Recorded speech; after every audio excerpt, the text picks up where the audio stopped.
कहे मरला सा थप्पड़?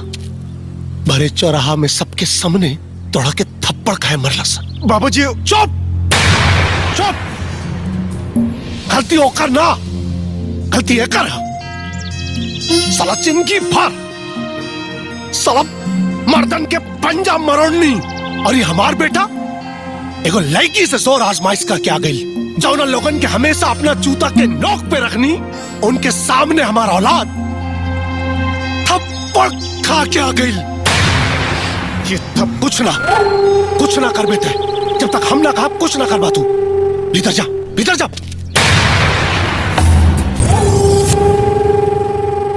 विक्रम, बड़ा तारीफ सुना था नी तोर। अच्छा लगल तोरा के देख के। काम के बात कर भवानी सिंह। हमके यहाँ काहे खातिर बोलौले बड़ा? लोग कहता रहे कि ते शेर बाड़े। शेर बाड़े तो वहां गीदड़न के बीच में का करता रहे। हम यहाँ के राजा हैं। हमरा के शेर पाले के शौक। हमरा साथे आजो, दुनिया झुक के सलाम करी तोरा के।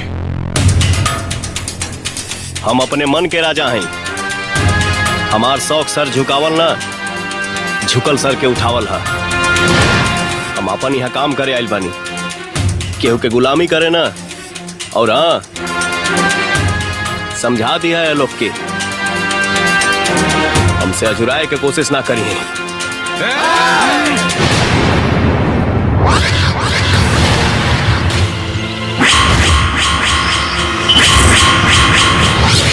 ये हमार वफादार कुत्ता है।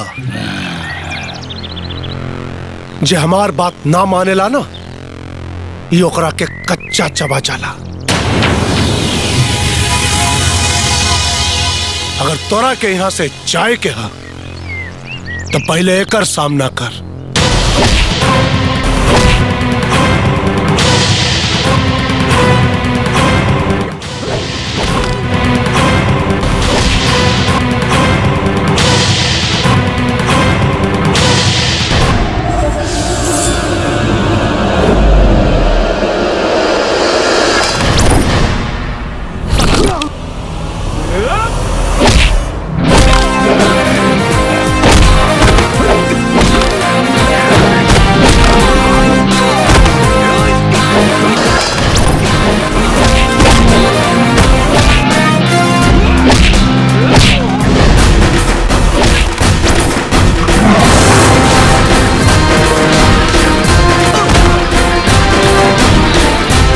एक कियारी धनिया बनी, एक कियारी को दो।